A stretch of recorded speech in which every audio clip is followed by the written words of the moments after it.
Hi everybody, Armored Pants here, and I have another video for you, and this time we are looking at more in-game decision making.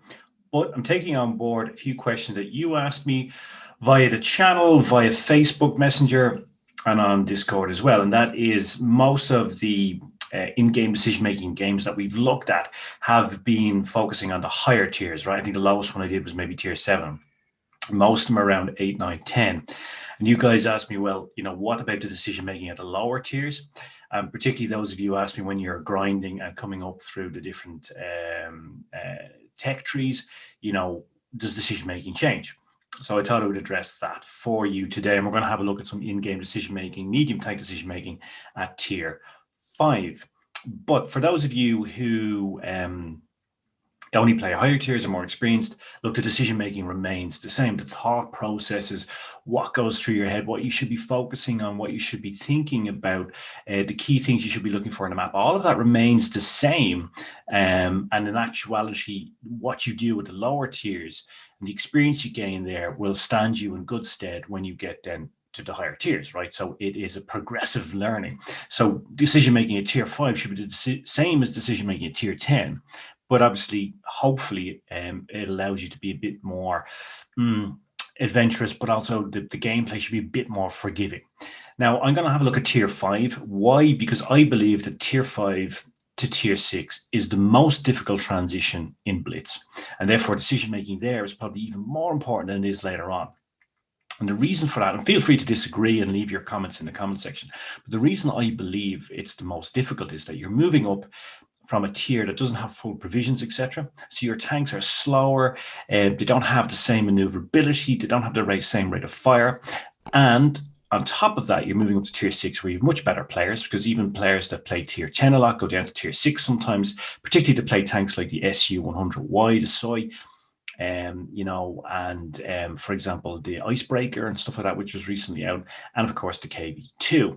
And speaking of the KV2 and the SOI and the SU-100, there's a lot of tanks there that can do a lot of damage and can one-shot you. So therefore, you've no margin for error. So that's why I would argue that certainly post 5.5, when tier 5 tanks lost their full provision capabilities, this move up is the most difficult, and is the most difficult to play when you're up tiered is a tier 5 and tier 6. Just my opinion, but feel free to disagree, but I believe that happens to be the case now in Blitz. So what we're going to have to do is we're going to have a look at some gameplay. Here we are, we see it now, and it is a tier 5 game, and we're running the Sherman. And as I said, we are up tiered, so it's obviously going to be a difficult game to play, right? Now, firstly, the decision making, and we've looked at other medium games, is the same thought process. So what we do is we look at the setup, and we want to see how many fast movers there are in each team. And then what we decide to do is we decide to go towards A. Now, I almost changed my mind because the VK2801, as you saw earlier in the game, was going to go and support at C, but he eventually comes back to help us. Now, what I'm trying to do is, I'm familiar with my tank, right? So I'm going to try to use the gun depression that I have. There was a bit of lag in this game, by the way. That's what you're seeing there, but it corrected itself, so I was able to have a good game in the end. Now, the hilly terrain suits the gun depression and the stronger turret armor on the Sherman, right? So it's very indicative of later American medium tanks, right? So as you can see there, we've got a good start to the game. We've cleared off their BK, their fastest moving tank, which is great. And now we're going to try to capture A. Now, as I said, this game is a bit laggy. I think from now on it sorts itself out and we're able to play properly. But I snap one off here at the Strav. You can see there the poor muzzle velocity of this tank. And that brings me to a point about decision making, is that there's no point making decisions or trying to make good decisions in the game if you're not 100% familiar with your tank. And that mistake I made there of trying to make that snapshot was because before this I've been shooting a video on, I think, the Conway for a review. And obviously the Conway tier 9 gun handling, right? All those different things. And I hadn't familiarized myself completely with with the Sherman. I hadn't played it for a long time. I think this is my second game in that day. And of course, it has the short barrel, a stubby barrel, and I should have been aware of that and not tried that snapshot. You can see there, I lack a view range that you have on a medium tank at tier 5 compared to, let's say I was a medium tank at tier 7, tier 8, or 9. I would have spotted that Thunder, and instead I took a massive fucking round from him, and you can see now I'm down to 44 hit points, right?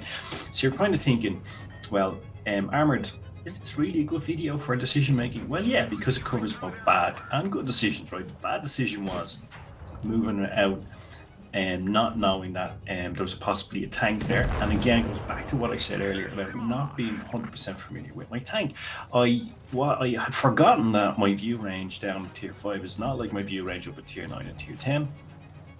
And the lesson there is, you know, familiarize yourself with your tank completely so that you don't make mistakes like that. So that's obviously one bad decision, one mistake I made, right? I hadn't familiarized myself completely or refamiliarized myself, because obviously I have done reviews and I did the whole American medium line, etc. I hadn't refamiliarized myself with the tank's capabilities and of course limitations. But that withstanding, in the end, this is a mastery game, all right? So I had a bit of luck, but as I said before, anybody who tells you they don't have a mastery game without some luck is lying to you, right? You always need a little bit of luck here, there, or somewhere. But you can see almost 2k of damage in a tier 5 when you're up tiered.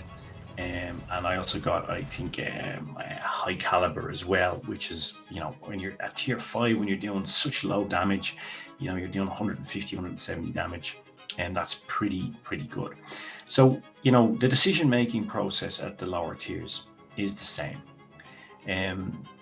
Also, check the setup at the start, the same. Familiarize yourself with your tank. Know it intimately. You can see what happens in the game there. When I didn't do that, I didn't refamiliarize myself. I said, okay, I'm going to shoot this video for the guys because of the request that I got.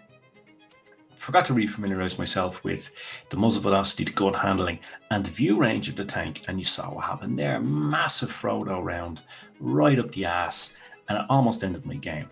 So let that be a lesson that you should learn from my mistakes, from Muggins here.